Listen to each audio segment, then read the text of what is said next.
Welcome to the Week in Review, the show that brings you up to date on the week that was. Here are the top stories. Government allows 51% FDI in multi-brand retail. The Tata Group announces its next chairman. And Vikram Akula quits SKS Microfinance. Reforms have returned. In a sweeping move on Thursday, the Union Cabinet finally allowed foreign firms to invest in retail outfits in India. The new rules allow for 51% foreign direct investment in multi-brand retail. For single-brand retail, that number reaches 100% from the original 51%. India's retail industry is estimated to be worth about $450 billion.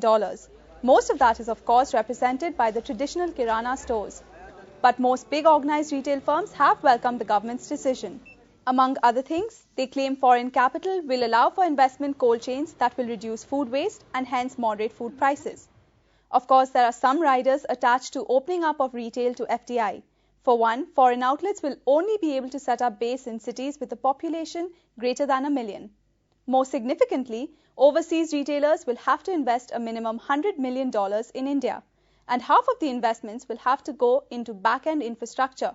Also, overseas companies will need to source 30% of their goods from small-scale industries. Meanwhile, foreign firms could soon find it easier to operate in India's mutual fund industry. Mint has learned that authorities are reviewing the rules for so-called qualified foreign investors in the sector. SEBI, the Reserve Bank and Finance Ministry are all part of the process. Back in February, the annual budget gave the green light to foreign retail investors to put money into Indian mutual funds. Then in August, SEBI laid down the rules. But the government is now taking a fresh look at norms which include requirements like having a PAN card or a demat account. And there could be yet another avenue for foreign investment in India. The Department of Industrial Policy and Promotion has recommended allowing foreign airlines to invest in their Indian counterparts. It proposes allowing them to buy up to 26% of Indian carriers. DIPP's note is now making rounds through various ministries for feedback. The push for allowing foreign airlines to invest has intensified as Indian carriers, especially Kingfisher, continue to struggle. At present, foreign companies that are not airlines can own up to 49% of Indian carriers. Moving on, the search is finally over for the successor to Ratan Tata. On Wednesday, the Tata Group announced its choice, 43-year-old Cyrus Mistry. Mistry is the son of Balonji Shapurji, who owns 18% of Tata Sons, which is the holding company. He's also a member of the Tata Sons board. Mistry will work with current Tata Group chairman Ratan Tata for a year. He's slated to take over in December of next year. Mistry will head a Tata Group that is highly diversified and now gets more than half its revenues abroad. And some of the top accused in the 2G Spectrum case will finally be able to walk out of prison, at least for the time being. On Wednesday, the Supreme Court has granted bail to 5 accused who had spent 7 months behind bars. They include Sanjay Chandra of Unitech, Vinod Goenka of Etisalat DB, and Gautam Doshi of the Reliance Group. The other 2 released were Hari Nair and Surendra Pipara, who are also Reliance executives.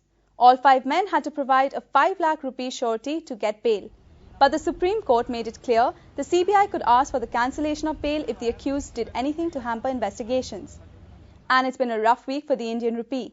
Already battered for nearly 4 months, on Tuesday, the currency dropped to a historic low of 52 rupees and 73 paise against the dollar. Better sentiment and suspected RBI intervention showed up the rupee for the next 2 days. But on Friday, it tumbled once again to 52.24 rupees from Thursday's close of 52.07. And here are some stories in brief. India's food inflation is finally showing some signs of easing. The country's food price index climbed 9.01% in the period to the 12th of November.